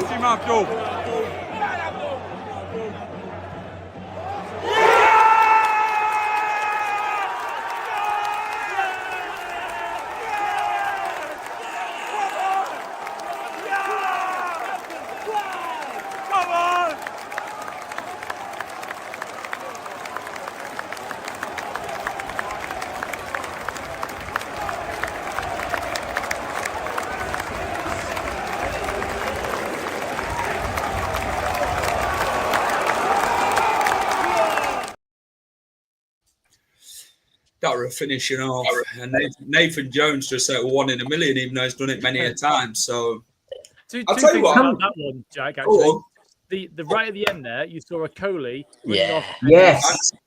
Fan. That's what we've been missing. Yes. Yeah. I love it. I watched like he did when he scored against Brighton, weren't it? Yeah, exactly. Yeah. And I watched the Charlton version of that goal from the opposite end of the pitch when it went in, and he just went, "Oh, for fuck's sake, how do you save that?" And I was like, yes, it's great. For a guy that supposedly wants away to the Italian league, and supposedly he's going to be leaving, according to the Italian media, he clearly don't feel like he wants to be here, does he? Well, he did yesterday, full time. He was giving the fist pump to the fans and everything, you know. He clapped and got excited, and that's the passion you want from this team. But one thing I'm going to ask you is, we've seen the Abdul Fatawu goal from Charlton. Which one's your best Abdul Fatawu goal and why? You've got to pick that one. Southampton. That one because the build-up play was exquisite. That doesn't get talked about enough. That build-up play was absolutely superb. It was the perfect Marty Cifuentes goal, and it gave me a rock on it. No Leicester boys. Like Skeggy Rock. That's it. Oh yes, sticky rock, a nice mint flavour. Final boss, got a rock on. That's it. Brilliant. No, for me, it's the second goal that he scored against Southampton at home. When he got the hat-trick. That was basically it's exactly the same. Actually, it's, but he does that, doesn't he? I think he tries it 2 or 3 times a game. Who's Mr. Mod? The living shit out of me when he misses because it's like 10 yards wide. But when he gets it right, oh god. Who's the Mod? Who's the Mod? Mr. Mod. Who is Mr. Mod? I'm thinking out who the actual Mod is. Sure, it's not Steve. I've got about 8. I've got about 8. Oh, it's Josh. Do you know what, Josh? That's a better name for you, mate. You know, show that there's a moderator in. That's brilliant. That is brilliant. All against Southampton. Josh, that's fantastic, mate. Steve, what was your second there, Jack? You thought that somebody had hacked your YouTube again, didn't you? You were like, fucking now. Yeah. Here we go again. We're going to have to get off, boys. That was someone pretending to be me saying that Climo was talking shit again. I'm like, it wasn't me. I've got a spanner next to my name. Go on then. Favourite Abdul goal, Steve? Yeah, Southampton, the second goal that he scored against Southampton in the hat-trick at home in the Championship. Fantastic. Done. But also, I don't think I've celebrated a hat-trick goal like that in a long time either. When he got his third against Southampton, I almost fell down the concourse. It was quite hectic, to be fair. And the guys who next to me, they're both in their 60s, and even they were like, fucking hell. So, Dan, what about you? Yeah, I'm the same. That one against Southampton was ridiculous. Just a whole lot of it. Again, I appreciate with the goal yesterday that the build-up play to it was what worked. I mean, still not quite sure what Nathan Jones was on about. Shouldn't have been a foul or whatever. I mean, no, he was saying the build-up into the goal. He said there was a foul or something like that, which I don't really know what he's on about there. Yeah, it must be on about Mr. Muscle Samari.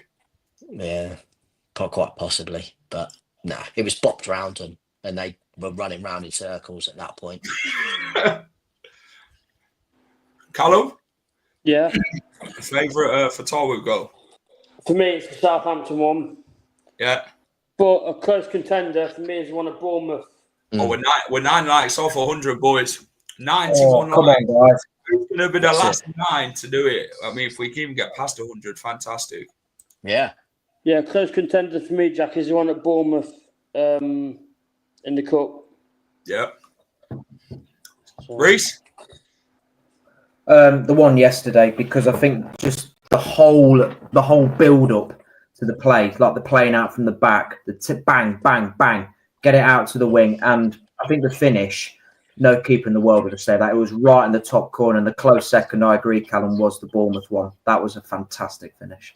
Do you know what? That Bournemouth one were excellent. The way he just... Were you there? I was there that night, when we beat Bournemouth. Vestergaard even scored and all, if we remember, Steve. He ran the whole of the pitch and he got on it. I'm thinking, go on, Vestergaard. And he just not scored at the end. No one fancies his one against Sheffield Wednesday? No? His little toe scuffer in the... No, we're not having that. No. Has anyone mentioned the Fiorentina one yet? The Fiorentina one were good, but not like the Bournemouth one in the Southampton. Yeah, I think friendlies don't really count because players don't really want to get injured, so you can't really count it. Mark, how are we, mate? Tony Cottee or Paul Dickov? Foxy Wazza, North East. Mark's from the North. Dickov me. I love Cottee, but Dickov me because I grew up with him. You know, he came back a second time. I guess the next question is what is the best goal you've seen live in a Leicester shirt? And I think I've got you beat with my first ever goal at Leicester, and it was Muzzy, is it? This is Grimsby. Yeah, that was my first ever Leicester goal, and I was like, oh no, oh Callum, you watched Jesus. He's killed you. he's Fuck's sake. camera? It's right, I can take it. It's right, I can take it. Grimsby over a kick. Yeah, that was my first ever Leicester City goal, the Grimsby over a kick, and I was hooked ever since. Now this v Leeds. Yeah. Jamie Vardy versus Liverpool. Yeah, Volley. that's what I was going to say. Stan Collymores versus Sunderland, I think it was. Yeah. Where Joey Good Johnson knocked from the it back to halfway line. just half volley, bang, top corner. It's got to be Vardy's, hasn't it? The ball from The Morris. volley against Yeah. Oh, Liverpool. so Is it- well, no, I disagree. If you're going to pick a Mahrez to Vardy, it's the West Brom goal over the back Oh, of his Yeah, head. yeah. 'Cause that Yeah. technique is The way he incredible. just That is- onto his Yeah, left that foot. is yeah, hard. there aren't many footballers in the world that can pull off that goal for Yeah. sure. Yeah, Yeah. the technique. Yeah. Lily and Nallis versus Leeds. Yeah. Is it any Leicester game? Could it be a cup final or any Anyone that any you've Leicester been game? to, I'd say one that you've seen live. Well, Yuri Tielemans FA Cup final. Yeah, were you there? I was there. Yeah, I was there. Yeah, I was You there. when they won. bastards! I hate you both. Don't ever speak to me again. I'm sorry. He booked the goal, and as soon as he got that ball, My from YouTube pick. hits it. Oh my god! My YouTube pick is me and my mum outside Wembley having a can of beer. That's outside Wembley for the Chelsea I game. thought you were about to say that you and your mum you recreated the goal. Then I was going to be like, "Fuck it, send that in for us. Let us have a watch." Reece and Clemo redoing the goal. So with that Tielemans goal, so strange tangent, but I watched that game at home with my friends on Discord at the time, Yeah, and my partner had my ex-partner had just gone out. And she came back and we'd won and I was crying. And she was like, "Why are you crying? It's only football." And at that moment I went, Yeah. "We are over. Yeah. We're done." Out. That was 4 years in. That's Like we were out. together Yeah. 4 years and I was like, "That's the final straw." And we broke Yeah. up like a month later. that's the final whistle for you. Exactly. There's the door. There's the Yes, door. yeah. Fuck That's off. it. I was like, Yeah, look, I was like, you've been players with me through 4 that years. for You the should last know dance. by now that this is important to me. What are you doing? Shut That's it. That grinds my gears. That really grinds my gears when someone says, "Oh, it's only football. It's only football." It's only But if you're not invested in it, it's only a game. If you're not invested in it like we are, then don't comment on it. That's why I love. That's my why- wife is Yeah. fantastic because like now she knows it's important to me. So I go to games and she's like, "Just go. I don't Yeah. care. Like go and enjoy Yeah. your time." Yeah, But Yeah. whenever Yeah. we lose, she checks the score and she's like, "Right, I'm going to give him an hour before I give him a call because I know he's going to be annoyed. And if I call her first, you know it's bad news." right, boys. The last one. The team for Birmingham. Unchanged. Really? I don't think you're going to get Bilal in. The only change I could potentially see is I'd take Skip Daka out for coming Leeds. in for Louis Page and swapping Ayew back into the cam position because he can press Ayew. Daka can. Yeah, that's it. That's I'd take Skip out for Winks. yeah. I guess we'll know whether or Yeah. not he's leaving closer to the time, won't we? So Bring Ricardo in as well. Well, Con- Where would you put Ricardo though? So if you have Samari and Winks, where do you play Ricardo? Do you drop him to You've got Chowdhury to or put- do you try No, something different? you've got to play him in a double pivot. We are going to control that midfield with them pair. And I know what Dan's saying. It's very, very small. I understand that. But when you've got the ball and you're in control of it, you don't need size. And those Do you pair mean- will control that midfield. are you saying that we're going to control the midfield with Samari in the team, Reese? No, I never said that. I said them God, pair 'cause I will was be going to the come and find you again and No, be like, Reese, come on now, mate. no. Come on. No, it'll be Ricky. with Rick and Go on. I'd go experienced as possible in that game. It's a big game. You know, you need players who play in big games. Ricky P, I think Harry Winks. If Winks ain't gone by I that think- team, go on. I he's think going. I think he's going. I think controversial. I think we're going to see a new signing in the starting lineup. I think we're going to complete a deal this week. New striker, It's John possible. Rutkin. John I'm Rutkin. not saying a position. Not saying a position. I think we're going to see a new signing. Whoa, is this Reese Tanner? Bruce, you related? You related or what? Well, I wish I was, mate. I'd get all the links possible, and I'd be the king of the Nice. castle. Subscribe as well. If you haven't already, we tried 100 likes on this Right, stream. guys, we've got 3 to go. We need 3 more Got 3. likes to get 100. I've done my bit. Yeah. Friday. Well, I won't say we're rivals, but it's just West Midlands.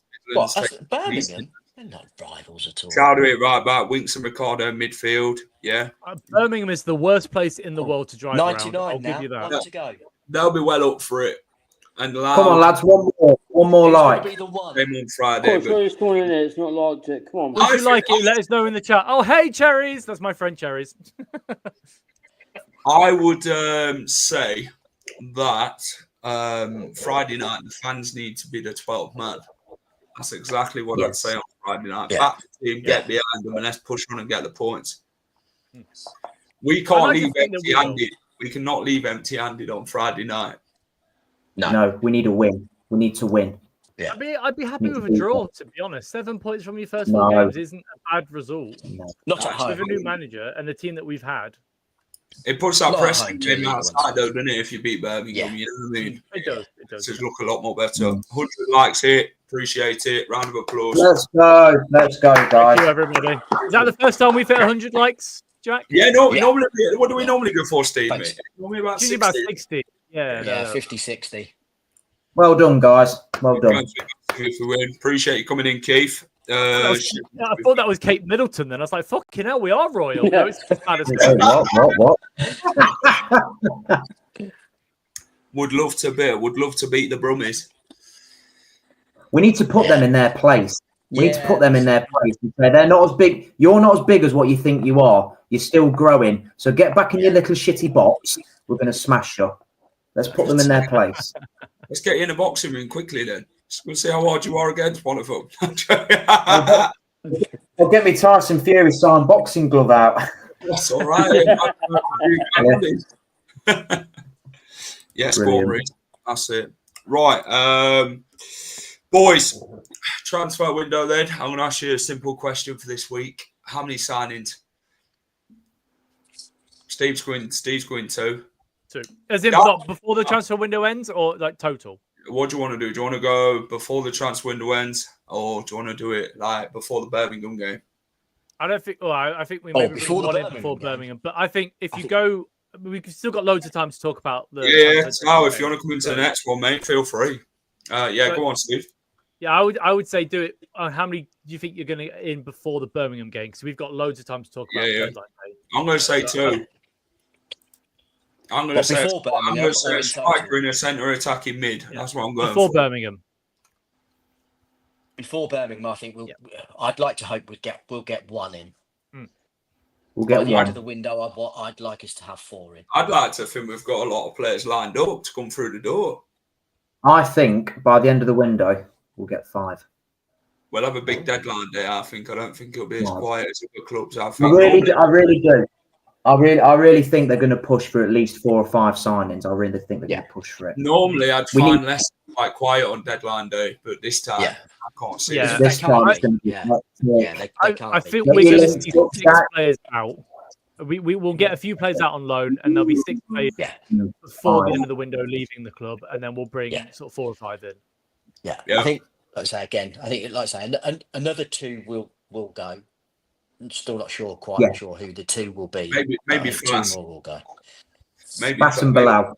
Maybe that's I think it's going to be Faes, Bilal, and then Christiansen will be the last one out of the window. Getting players out on loan, you can see somebody like Will Alves going out on loan.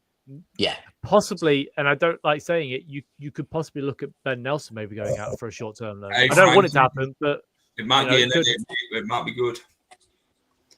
Do you think it's the case now? We've just got to spend wisely and smart in how we go about the business. We've got to screen the market to have a look what players we can get in, where we need to really strengthen, and it's about really getting them players through the door.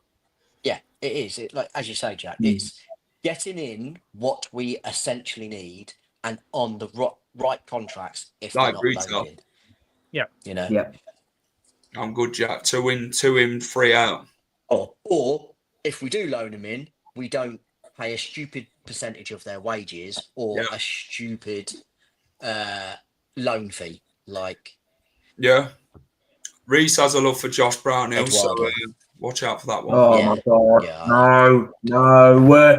Reece is going to go into crisis if that one happens in the next week. I am going into crisis. I'm going on protest. To sign for Leicester in the next week with all the teams after him. Reece is going to have a meltdown. We won't see him again. Reece will break open that boxing glove and be stood out the front of the door. I bloody will. It'll be coming off the wall live on stream. I'm going to smash it on the bleeding floor. Breaking case of emergency for Reece. Mate, the baby shower. It's just like we've just said. Dan, like we need to go back to those Uniden gems, 20, 21 years old. Not signing 29-year-olds. That's done. It's dusted. No more. No more. Yes. 27 tops age line, because they're ready now to push us on and to guide the younger ones. But then the rest of them, like I say, need to be between 23 downwards. Yes. Good age. Good age. We'll see what happens there. We will.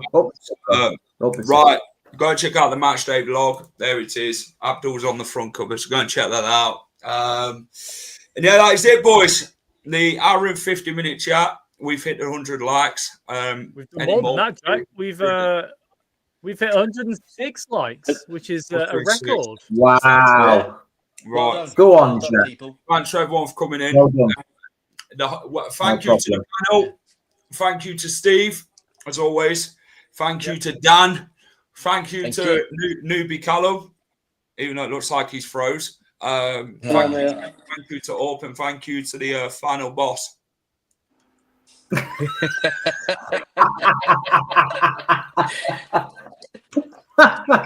Leicester's final boss. I'll take it. That's it. Why Yeah, not? why not? Why not? The whistle grows, mate. It does. You know, we've got a good team. We've got a good team here at the final whistle. We've built. We've got some great, knowledgeable people. We've built over the last couple of weeks. We've actually brought people in to the team. We brought Steve. We brought Dan. We brought Clibber. We brought Reece. We've got Callum. We've got anyone else who wants to even join the team. Fantastic. We'll happily oblige you anymore. But yeah, it's good. Everyone matters to this we do have a policy of no dickheads, though. So, you know, I'm going to have to leave, guys. I'm really Hey, you've been whoring yourself out today. You're sacked as soon as it comes back, mate. I've just been going to the highest today. My heart is always with Jack. I've always said. Yeah. There we go. That's word.